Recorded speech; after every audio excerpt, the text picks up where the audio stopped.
નમસ્કાર વિદ્યાર્થી મિત્રો, કેમ છો બધા? મજામાં જશો કેમ કે તમે તમારી પોતાની YouTube channel ocean of knowledge ની અંદર અભ્યાસ કરી રહ્યા છો.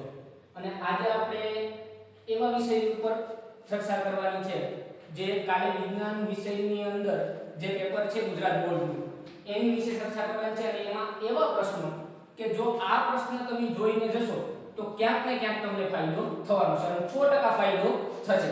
બરાબર, એવા પ્રશ્નો આપણે આજે લઈને આવ્યા છે. હવે હું તમારો વધારે ટાઈમ તો નહીં લઉં, પણ કાલે મેં તમને અજય સાહેબ બે ગુજરાતીનું પેપર જે છે એ સોલ્વ કરાવ્યું, બરાબર? અને એમાં તમને જોયું હશે, પણ હવે ગુજરાતીનું પેપરની વાત ભૂલી ગયો કેમ કે બીત ગઈ સો બાદ ગઈ, જીવનનો એક શિકાર છે. પણ હવે આપણે વિજ્ઞાનની તમારો ટાઈમ વધારે બગાડવા પહેલા હું આનું શરૂઆત કરું.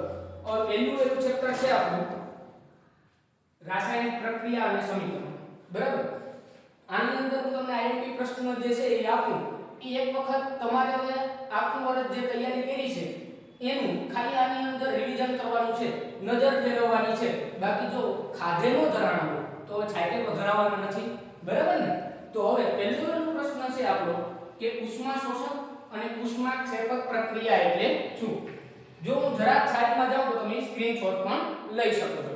એટલે ઉષ્માક્ષેપક અને ઉષ્મા શોષક પ્રક્રિયા વિશે સમજાવવાનું છે અને ઉદાહરણ આપીને સમજાવવાનું કીધું છે. બીજો પ્રશ્ન કીધો છે તમારો વિઘટન પ્રક્રિયા એટલે શું? ઉદાહરણ આપીને સમજાવો. ત્રીજો પ્રશ્ન છે વિસ્થાપન પ્રક્રિયા કોને કહે છે? ઉદાહરણ આપી સમજાવો. ખાસ કરજો, મને એવું લાગે છે કે આ વખતે આવી છે. ચોથો પ્રશ્ન ઓક્સિડેશન અને રિડક્શન પ્રક્રિયા એટલે શું? ઓક્સિડેશન અને રિડક્શન આવી જો આ પ્રશ્ન તમને એવું કીધું કે ઓક્સિડેશન અને રિડક્શન પ્રક્રિયા કોને કહે છે, ઉદાહરણ આપી સમજાવો. અથવા તમને એવું કહે કે ઓક્સિડેશન અને રિડક્શન નો તફાવત આપો. શું કે તફાવત આપો? તો પણ તમારે એ રીતના તૈયાર કરી લેવાનો છે. જો આ વિડિયો જોઈ લેશો એટલે 2 માર્ક 3 માર્ક અને 4 માર્કના બધા જ વિભાગ છે ક્લિયર થઈ જશે. લાસ્ટમાં હું તમને કહું છું કે કયા ચેપ્ટર છે એ તમારે પહેલા કરવાના છે. એના પછીનો પ્રશ્ન છે મેગ્નેશિયમની પટ્ટીને હવામાં સળગાવતા પહેલા શા માટે સાફ કરવામાં આવે? એના પછીનો પ્રશ્ન છે તેલ તેમજ ચરબીયુક્ત ખાદ્ય પદાર્થની સાથે નાઇટ્રોજન વાયુ શા માટે ભરવામાં આવે છે? એટલે તમે જે આ ખાવ છો ને પેકેટો, એમાં નાઇટ્રોજન શું કરવા ભરવો જોઈએ એના વિશેનો પ્રશ્ન છે, પૂછાઈ શકે કેમ કે તમે રોજ ખાતા જ હોય. એના પછી છે સમીકરણ સંતુલિત કરતા શીખવાનું છે. જો ખાસ સમીકરણ સંતુલિત કરતા શીખવાનું છે એટલા માટે ખાસ કહું કે એક તો પ્રશ્ન સમીકરણ સંતુલિત કરવાનો હશે. તમને ટોટલ 7 સોપાનો આપેલા છે આમાં, બરાબર? પહેલા ચેપ્ટરમાં ટોટલ 7 સોપાનો આપેલા છે, પણ જો કદાચ 4 સોપાન પણ પૂછાઈ શકે, સાથે સાથે એક સાથે પૂછાય એવું જરૂરી નથી. બધી જ પ્રવૃત્તિ ખાસ કરવી એટલા માટે કહું છું કેસ સ્ટડી વાળા જે પ્રશ્ન હશે, કેસ સ્ટડી વાળા પ્રશ્ન ઈ તમને આ વખતેની એક્ઝામમાં પૂછાવાની શક્યતા વધારે છે. એટલે બધી જ પ્રવૃત્તિ પહેલા ચેપ્ટરની છે એ તમારે કરી લેવાની છે, જેથી કરીને કેસ સ્ટડી વાળા પ્રશ્નો તમારા ક્લિયર થઈ જાય, બરાબર? એના પછી આપણે ચેપ્ટર નંબર 2 ની વાત કરીએ, એસિડ બેઝ અને ક્ષાર. એસિડ બેઝ અને ક્ષારની અંદર એક જ મિનિટ, આની અંદર છે વિદ્યાર્થી મિત્રો, આ ચેપ્ટર તમારે એટલા માટે ખાસ કરવાનું છે કે આની અંદર જનરલ ઓપ્શનની સિસ્ટમ આપેલી છે, બરાબર? એટલે આ એક જ ચેપ્ટરમાંથી 2 પ્રશ્નો છે એ તમને પૂછાશે, બરાબર? એટલે એસિડ બેઝ અને ક્ષાર. પહેલો પ્રશ્ન છે ધોવાના સોડા બનાવટ અને ઉપયોગ. પહેલો પ્રશ્ન છે તમારો ધોવાના સોડાની બનાવટ અને એના ઉપયોગો. બીજો પ્રશ્ન છે પ્લાસ્ટર ઓફ પેરિસ બનાવટ અને ઉપયોગો જણાવો. તો ખાસ પૂછાય કે એવો પ્રશ્ન છે પ્લાસ્ટર ઓફ પેરિસ કોણ ઉપયોગ કરે? ડોક્ટરો, બરાબર?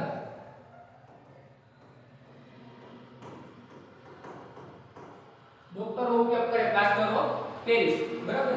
એના પછી ટૂંક નોંધ લખો પીએચ માપક્રમ. એના પછી છે દૈનિક જીવનમાં પીએચ નું મહત્વ.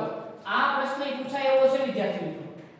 દૈનિક જીવનમાં એટલે તમે રોજિંદા જીવનમાં જે તે કાર્ય કરો છો એના માટે પીએચ નું મહત્વ શું છે, એટલે આ પણ પૂછાઈ શકે. એના પછી પાંચમો પ્રશ્ન છે ક્લોર આલ્કલી પદ્ધતિ NaOH ની બનાવટ અને તેમાં મળતી નિકોજોનો ઉપયોગ જણાવો. એના પછી છઠ્ઠો પ્રશ્ન છે દાણેદાર ઝીંકની મંદ સલ્ફ્યુરિક એસિડ સાથેની પ્રક્રિયા દર્શાવતો પ્રયોગ બનાવો. એના પછીનો પ્રશ્ન છે આલ્કોહોલ અને ગ્લુકોઝ જેવા સંયોજનો હાઇડ્રોજન ધરાવે છે પરંતુ તેઓ એસિડની માફક પ્રતિકૃત થતા નથી તે સાબિત કરવા માટેની પ્રવૃત્તિ પણ છે એના પછી પ્રશ્ન નંબર 8 છે વિરંજક પાવડરની બનાવટ અને તેના ઉપયોગો જણાવો પ્રશ્ન નંબર 9 છે એસિડના રાસાયણિક ગુણધર્મો જણાવો અને પ્રશ્ન નંબર 10 તમને જો દેખાતો હોય તો હું થોડું ઉપર કરું બરાબર બેકિંગ સોડાની બનાવટ અને તેના ઉપયોગો જણાવો આ સત્ર એટલા માટે ખાસ કરું કે આમાંથી બે પ્રશ્ન છે જનરલ ઓપ્શનની સિસ્ટમ છે કે આ વધારે માર્કનું ચેપ્ટર છે એટલે આ ખાસ જોઈ લેવું બાળકો એના પછી ચેપ્ટર નંબર 3 એમાં પહેલો પ્રશ્ન એક જોઈ લઈએ આપણે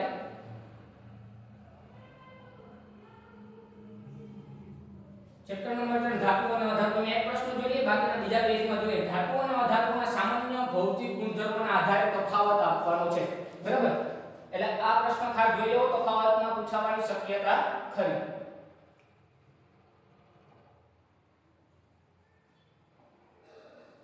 બરાબર એના પછી બીજો પ્રશ્ન છે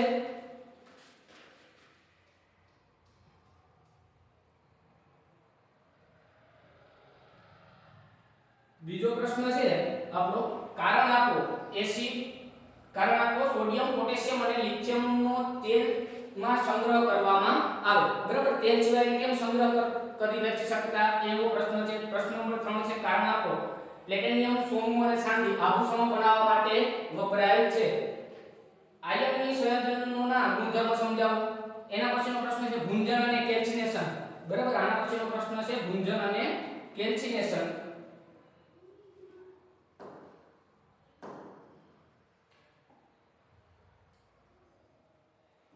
ખાસ કરજો ભુંજન અને કેલ્સિનેશન સમજાવો એના પછી છે ઉભયગુણી ઓક્સાઇડ એટલે શું ઉભયગુણી ઓક્સાઇડના બે ઉદાહરણ આપવાના કીધા એના પછી ક્ષારણ અટકાવવાના ઉપાયો જણાવો તમે સ્ક્રીનશોટ લઈ શકો બરાબર હું સાઈડમાં જાતો હોય ત્યારે ક્ષારણ અટકાવવાના ઉપાયો જણાવો મિશ્ર ધાતુ એટલે શું કોઈ પણ બે મિશ્ર ધાતુના નામ જણાવી કે કઈ ધાતુઓના મિશ્રણની બનેલી છે તે લખવાનું કીધું એના પછી છે સક્રિયતા શ્રેણીમાં નીચે રહેલી ધાતુઓનું નિષ્કર્ષણ સમજાવો બરાબર હવે જો સક્રિયતા શ્રેણીમાં નીચે રહેલી ધાતુનું નિષ્કર્ષણ કીધું તો તમારે સક્રિયતા શ્રેણીમાં નીચે રહેલી ત્રણ પ્રશ્ન કહ્યો સક્રિયતા શ્રેણીમાં નીચે રહેલી મધ્યમમાં રહેલી અને ઉપરમાં રહેલી એ ત્રણે તમારે કરી લેવાના છે બરાબર એટલે ત્રણે પ્રશ્નો વાંચતો નથી તમારો ટાઈમ બગાડતો નથી એના પછી તાંબા કોપરના શુદ્ધિકરણના વિદ્યુત વિભાજનની પદ્ધતિ આકૃતિ સાથે વર્ણવવાની છે સોડિયમ ક્લોરાઇડ NaCl નું નિર્માણ જણાવવાનું કીધું બરાબર એના પછી ચેપ્ટર નંબર 4 એમાં તમને કીધું છે સામાન્ય સમાનધર્મી શ્રેણી એટલે શું તેની લાક્ષણિકતાઓ જણાવો એના પછી ઇથેનોલ ભૌતિક ગુણધર્મો અને રાસાયણિક ગુણધર્મો અને તેના ઉપયોગો તમામ રાસાયણિક ગુણધર્મો તૈયાર કરવાના છે રાસાયણિક ગુણધર્મો બધા જ તૈયાર કરવાના છે ઇથેનોઇક એસિડના ભૌતિક ગુણધર્મો રાસાયણિક ગુણધર્મો અને તેના ઉપયોગો તમામ રાસાયણિક ગુણધર્મો એમાં પણ તૈયાર કરવાના છે બંને પ્રશ્નોમાં એના પછી કાર્બન ના કયા બે ગુણધર્મો વધુ સંખ્યામાં કાર્બનિક સંયોજનો બનાવવાની ક્ષમતા ધરાવે છે તેના ગુણધર્મોની સમજૂતી આપો એના પછી મિશેલની રચનાની ક્રિયાવિધિ સમજાવો ખાસ મિશેલની રચનાની ક્રિયાવિધિ સમજાવો આલ્કોહોલ પીણા તરીકે નુકસાન કરતા છે સમજાવો આલ્કોહોલ હું તમને પીવું જોઈએ તમને ખબર જ છે તમે હવે નાના નથી 10 માં પૂરી ગયા આલ્કોહોલ એટલે મારે વધારે કઈ આગળ બોલવું નથી ક્રિયાશીલ સમૂહ એટલે શું ઉદાહરણ આપી સમજાવો એના પછી ચેપ્ટર નંબર 5 જૈવિક ક્રિયાઓ બરાબર હવે ચેપ્ટર નંબર 5 ની અંદર જોઈએ આપણે પહેલો પ્રશ્ન છે સ્વયંપોષી પોષણ અને વિષમપોષી પોષણ બરાબર બીજો પ્રશ્ન છે વનસ્પતિમાં વાયુતંત્રની ભૂમિકા ત્રીજો પ્રશ્ન છે અમીબામાં ખોરાક ગ્રહણ આકૃતિ દ્વારા સમજાવો ચોથો પ્રશ્ન છે રુધિર વાહિનીઓ એટલે શું તેના પ્રકાર સમજાવો પાંચમો પ્રશ્ન છે તફાવત આપો ધારક અને અધારક શ્વસન તફાવત ખાસ કરજો ધારક અને અધારક શ્વસનનો પૂછાવાની શક્યતા ખરી એના પછી છઠ્ઠો પ્રશ્ન છે લસિકા એટલે શું તેના કાર્ય જણાવો મનુષ્યના પાચન ક્રિયા આકૃતિ દોરી સમજાવો મનુષ્યનું શ્વસન ક્રિયા આકૃતિ દોરી સમજાવો મનુષ્યના હૃદયના રુધિરનું પરિવહન આકૃતિ દોરી સમજાવો અને મનુષ્યમાં ઉત્સર્જન તંત્ર આકૃતિ દોરી સમજાવો બરાબર આ બધા જ આકૃતિવાળા પ્રશ્નો છે એ મેં તમને કહી દીધા છે એ તમારે વ્યવસ્થિત કરી લેવાના છે એના પછી એક લાસ્ટ પ્રશ્ન છે ગ્લુકોઝના વિઘટનના વિવિધ વિવિધ પરિપથ સમજાવો. બરાબર, આમાં હૃદય તમને ક્યાંક દોરેલું એક ક્વેશ્ચન, એમાં ખાલી તમારે A B અને C D એવી રીતના એક ક્વેશ્ચન, તો તમારે એના નામ પણ આવડતા જોઈએ. હૃદય વાળો પ્રશ્ન છે ખાસ કરજો. બરાબર, એના પછી ચેપ્ટર નંબર 6 છે. ચેપ્ટર નંબર 6 નિયંત્રણ અને સંકલન. હવે નિયંત્રણ અને સંકલનમાં પહેલું હતું પરાવર્તી કમાન. ખાસ મોસ્ટ આઈએમપી પરાવર્તી કમાન, કરોડરજ્જુની પરાવર્તી ક્રિયા સમજાવો. બીજો પ્રશ્ન છે પરાવર્તી ક્રિયા એટલે શું, ઉદાહરણ આપો. ત્રીજો પ્રશ્ન છે આવર્તન એટલે શું, ઉદાહરણ સાથે સમજાવો. એના પછી મનુષ્યનું મગજ તેના વિવિધ ભાગોના કાર્ય સાથે વર્ણવો. ચેતાકોષની રચના દર્શાવતી આકૃતિ દોરી અને તેના કાર્યોનું વર્ણન કરો. પ્રશ્ન નંબર 6 વનસ્પતિ અંતઃસ્ત્રાવોની વ્યાખ્યા આપી તેના નામ અને તેની અસરો જણાવો. અને પ્રશ્ન નંબર 7 છે આપણો લડવાની કે દોડવાની સ્થિતિમાં કયો અંતઃસ્ત્રાવ સ્ત્રવે છે, પ્રાણીઓ શરીરમાં થતી તેની અસરો જણાવો. ખાસ આ કરવાનો છે મોસ્ટ આઈએમપી. એના પછી ચેપ્ટર નંબર 7 પહેલો પ્રશ્ન છે માદા પ્રજનન તંત્રની નામ નિર્દેશન વાળી આકૃતિ. તો માદાની હોય તો નરની તો હોય, એટલે માદાની અને નરની બેયની તમારે નામ નિર્દેશન વાળી આકૃતિ તૈયાર કરવાની છે. એના પછી ગર્ભધારણ રોકવા માટેની પદ્ધતિઓ વિશે સમજાવો. એટલે આ ચેપ્ટર ઈઝી છે, વધારે માર્કનું છે, એટલે તમને આ રસ પડે એવું ચેપ્ટર છે, એટલે તમારે ખરેખર કરી લેવું જોઈએ, હે ને. સપુષ્પી વનસ્પતિમાં લિંગી પ્રજનન. બરાબર, એના પછી લક્ષણો કેવી રીતે જનીનના નિયંત્રણ હેઠળ હોય એ પણ તમારે કરવાનું છે. મનુષ્યના લિંગ નિશ્ચયન વર્ણવો. યુવાન સમયે છોકરા અને છોકરીઓમાં કયા જાતીય પરિવર્તન જોવા મળે.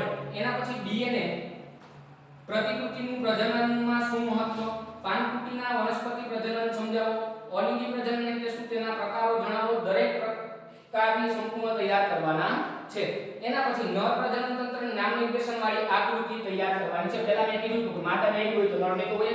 એક આ પ્રશ્ન ખરેખર 8મા ચેપ્ટરમાંથી થિયરી પૂછાતી નથી, પણ મેં જો તમને લખી દીધું મનુષ્યમાં લિંગ નિશાન સમજાવો, તો x x અને x y વાળો, અહીંયાથી x અહીંયાથી x એટલે x x અહીંયાથી x અહીંયાથી y એટલે x y આ વાળો પ્રશ્ન એક છે, એટલે જોઈ લેજો. ખરેખર લગભગ પૂછાતો નથી, પણ જો પૂછાય તો આ એક ક્વેશ્ચન આવે છે, એટલે જરા જોઈ લેજો તમે.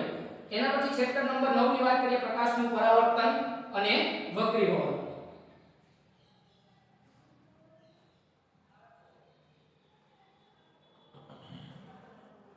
પ્રકાશનું પરાવર્તન અને વક્રીભવનમાં પહેલો પ્રશ્ન છે ઉદાહરણ આપો અને સ્વાધ્યાયમાં આવેલા દાખલા.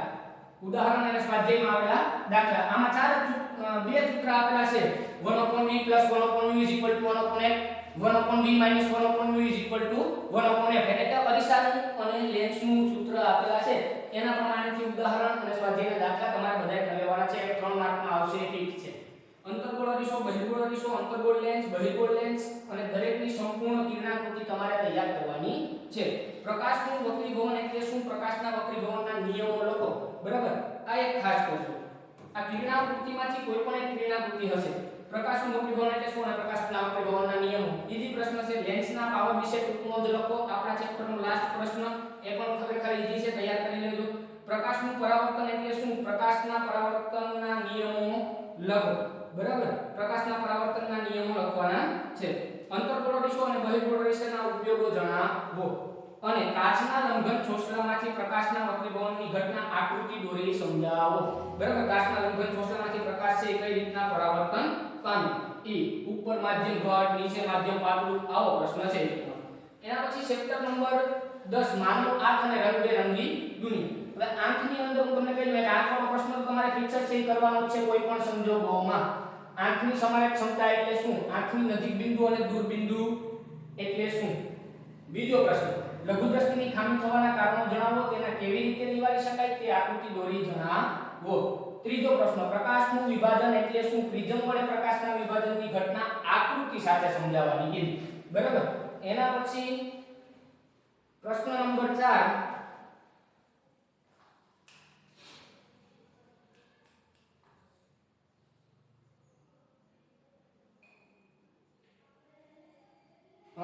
ગુરુ દ્રષ્ટિની ખામી, હાઇપરમેટ્રોપિયા થવાના કારણો જણાવો, તેને કેવી રીતે નિવારી શકાય છે. યોગ્ય આકૃતિ દોરી દર્શાવો. એના પછી માનવા તે નામ નિર્દેશનની સરળ રેખાકૃતિ દોરી તેના મુખ્ય ભાગોના નામ લખો અને કોઈ પણ બેના કાર્ય જણાવો. તારાઓ કેમ તમે છે ઈઝી પ્રશ્ન છે. ભયદર્શક સિગ્નલમાં પ્રકાશનો રંગ લાલ જ કેમ રાખવામાં આવે છે? વૈજ્ઞાનિક કારણ આપવાનું છે. મેઘધનુષ્યની રચના આઈએમપી પ્રશ્ન છે. મેઘધનુષ્યની રચના. અને એના પછી છે પ્રેસ બાયોપિયા એટલે ટૂંક નોંધ લખો. કેસ સ્ટડી વાળા પ્રશ્ન બધા જ કરી લેવાના છે. એના પછી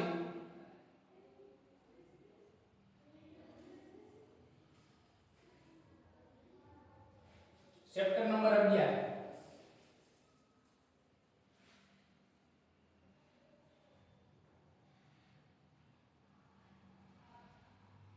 વિદ્યુત. આમાં તમારે કરવાનું છે એક જ મિનિટ.